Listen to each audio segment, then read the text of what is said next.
अगली खबर का रुख करते हैं। भारत की अध्यक्षता में अगले महीने दिल्ली में G20 शिखर सम्मेलन होने जा रहा है। उससे पहले कोलकाता में हो रही G20 anti corruption working group की तीसरी और आखिरी दिन की बैठक को प्रधानमंत्री मोदी ने वर्चुअली संबोधित किया।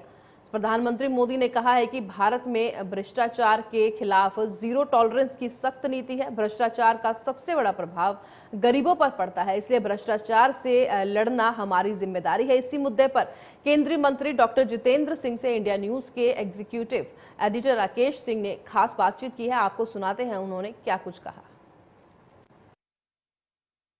एजेंडा रहा इस बैठक में नहीं, जैसा कि आप सब जानते हैं कि प्रारंभ से ही प्रधानमंत्री बनने के तुरंत बाद आदरणीय श्री नरेंद्र मोदी जी ने जीरो टॉलरेंस अगेंस्ट करप्शन का आह्वान किया था।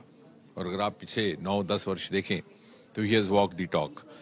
जहां देश के भीतर भिन्न भिन्न इस प्रकार के निर्णय लिए गए जिससे कि भ्रष्टाचार पर अंकुश लगाया जाए, चाहे वो डायरेक्ट बेनिफिट ट्रांसफर था, चाहे वो सरकारी नियुक्तियों में इंटरव्यू की प्रथा को समाप्त करना था, इत्यादि इत्यादि। वहां साथ ही साथ प्रधानमंत्री जी ने भौगोलिक जो चिंताएं हैं उनको भी ध्यान में रखने का काम किया है इन 8-9 वर्षों में, भले ही वो क्लाइमेट का विषय है, चाहे वो क्लीन एनर्जी का है।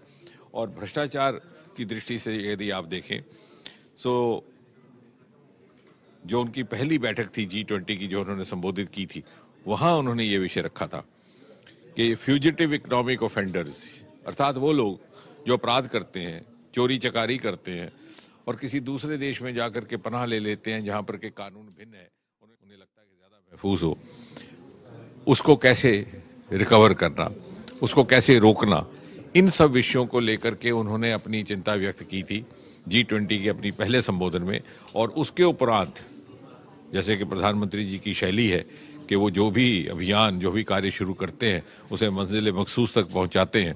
उन्होंने सन 2018 में G20 की बैठक में 9 बिंदुओं पर आधारित एक एजेंडा भी रखा इस विषय से निपटने के लिए। और मुझे संतोष है इस बात का कि G20 के तमाम देशों ने तथा अन्य सदस्यों ने इस पर गंभीरता से पालन किया, मंथन किया और इसे आगे बढ़ाने का कार्य किया है।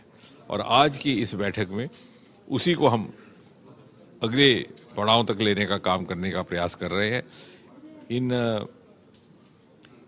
9 पॉइंट एजेंडा के आधार पर आज एक सर्वसम्मति से एक डिक्लेरेशन हुआ जो मुख्य तौर पर 3 पहलुओं पर आधारित है।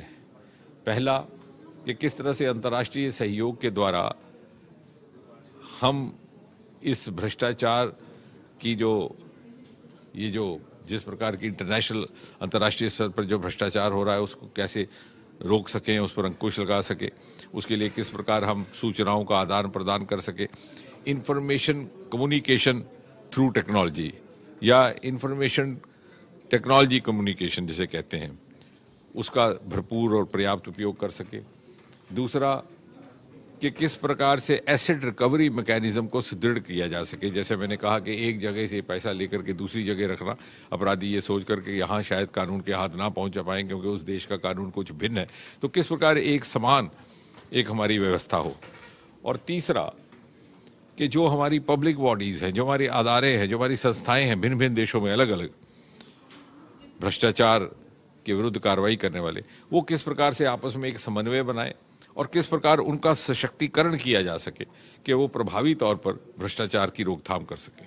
जीरो टॉलरेंस कही कि प्रधानमंत्री भी करप्शन के प्रति जीरो टॉलरेंस की बात करते हैं, इसको लेकर क्या सहमति बन पाई इसमें G20? नीचे ही।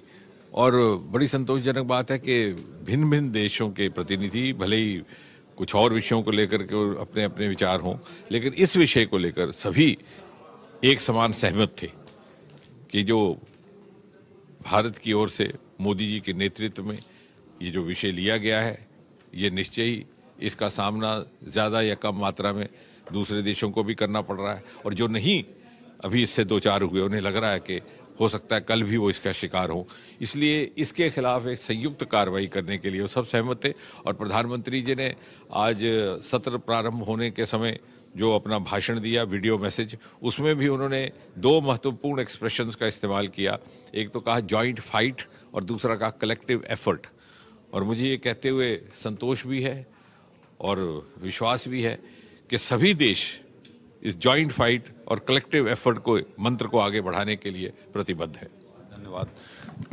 Rakesh Kumar Singh, India news, Kolkata, West Bengal. उन्हें लगता है कि ज़्यादा महफूज हो